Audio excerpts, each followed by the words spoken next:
It's grill time mga ka-loves! This is Mario and welcome back to my channel. Ang sarap talagang kumain guys, lalo na pag inihaw with your favorite sausawan. Gagawa tayo ngayon ng very juicy, loads of flavor, inihaw na liambo. Tara guys, samahan niyo ako at simulan na natin!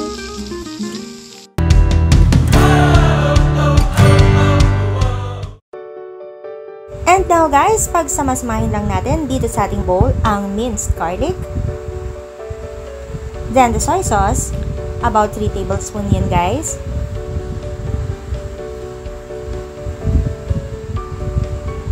Pineapple juice.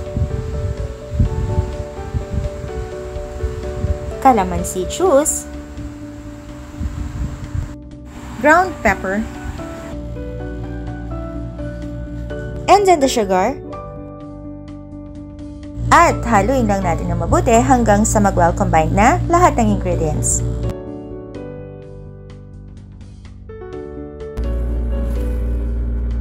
Ayan guys, so ito na yung ating pork belly at ilagay na natin yung ginawa nating soy sauce mixture. At idididip natin. At ididip natin guys yung kabilang side para ma-absorb din ito yung soy sauce mixture. Ayan guys, so babalik-balik ta rin lang natin. Mga 100 times natin gagawin yan. Hindi, joke lang. Huwag masyadong seryoso guys.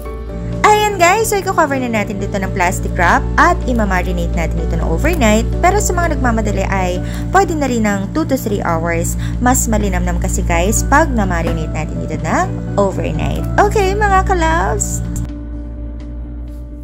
At ngayon, dito sa maliit na bowl ay magko-combine lang tayo ng a little oil and soy sauce at ito yung magiging pampahid natin.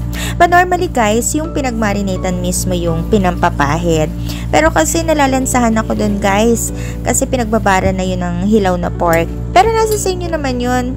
Pero kung ako sa inyo, gumawa na lang kayo ng bagong pampahid. Huwag na kayong magtipid. Kayo din kakain nun. Okay mga ka-loves, now it's grill time!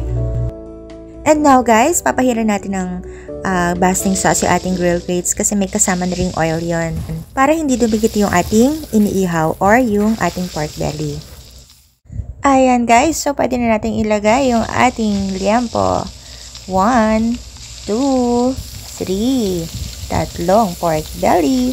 1, 2, 3. Asawa ni Marie. Araw-gabi. Walang. Ano ba yung kasunod nun guys? Ipin ba o pustiso? Basta yun na yun guys. Ayan, so hindi muna natin papahiran ng basting sauce na ginawa natin. Antayin muna natin na maluto ng bahagya or mawala na yung pink o hilaw na kulay nito at saka natin papahiran ng basting sauce. 1, 2, 3. Okay, pwede na natin itong pahiran. Itong nabaliktad natin. Ito na yung ating basting sauce at papahiran na natin.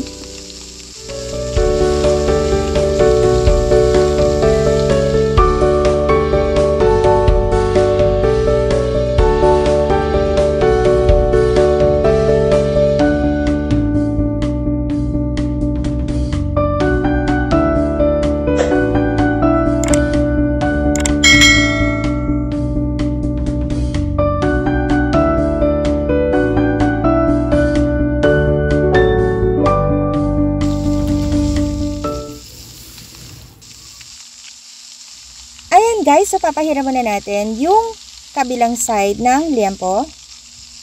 Teka, masyadong mausok. Hindi na nakikita sa camera. Hindi kaya ng hihip ko. Baka masunog yung liampo natin. Mausok talaga.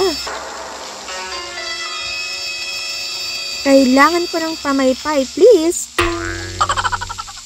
Para siyang bulkan. Galit na galit yung usok. Ayan, kitang-kita na ulit. Salamat sa pamaypay. Ayan, pwede na natin ulit lagyan ng basting sauce. Ay, kinabahan ba kayo guys? Ako, kinabahan ako eh. Akala ko magiging negro na yung liampo natin. Pero kitang-kita naman, ang ganda pa rin ng liampo natin. Sa kabilang side kaya, ganun din. Okay, saglit na lang, maluluto na ito. Ayan guys, at luto na ang ating inihaw na liempo. Ang ganda ng pagkakaihaw natin. Hindi hilaw, hindi rin siya sunog. Muntik lang siyang masunog. Tamang-tama lang ang pagkakaluto niya. At syempre hindi kumpleto ang ating inihaw kung walang kasamang masarap na sawsawan. Kaya tara guys, at gawin na rin natin. Ayan, so maghiwa lang tayo ng ilang pirasong kalamansi. Ingat-ingat lang at taga ang ating nakuha at hindi kutsilyo. At kumuha tayo ng 2 pirasong siling labuyo at i-chop lang natin yan. Ingat-ingat lang, ingat-ingat lang. Alam nyo ba guys, ang hirap mahiwa o masugatan ng kutsilyo. Ang hapdi pag nababasa, kaya magsuot kayo ng gloves para kung sakali yun yung unang mahihiwa kasama ng balat nyo. At least na unang nahiwa yung gloves, hindi pa gano'ng madugo. Hindi, joke lang. Kaya doble ingat lang tayo guys. Ayan, so pipigayin lang natin yung ating mga kalamansi at i-combine lang natin yung siling labuyo at soy sauce. Ganyan lang kasimple ang ating sawsawan.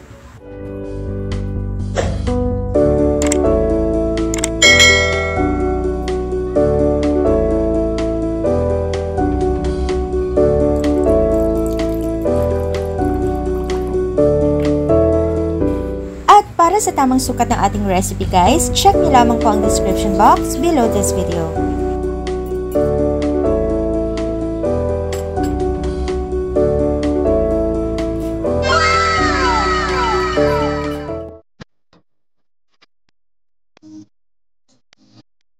Ayan guys, at pwede na natin hiwain ang ating napaka-tender and juicy inihaw na liempo. Mas maganda guys kung hindi gaano makapal yung part ng liempo na gagamitin nyo para maganda din yung luto nito.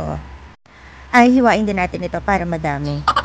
Sinabi ko na yung kalahati malaki kasi. Ayan, so pwede na nating tikman. Ayan mga ka-loves, just click thumbs up or like kung nagustuhan niyo po ang ating recipe. And don't forget to click subscribe and tap the bell para ma-notify kayo sa mga susunod nating uploads. Again, this is Mario. Thank you for watching. Kain na tayo!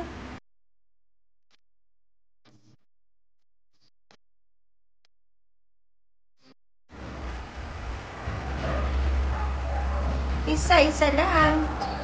Tikim-tikim lang. Isa-isa lang ang kuha.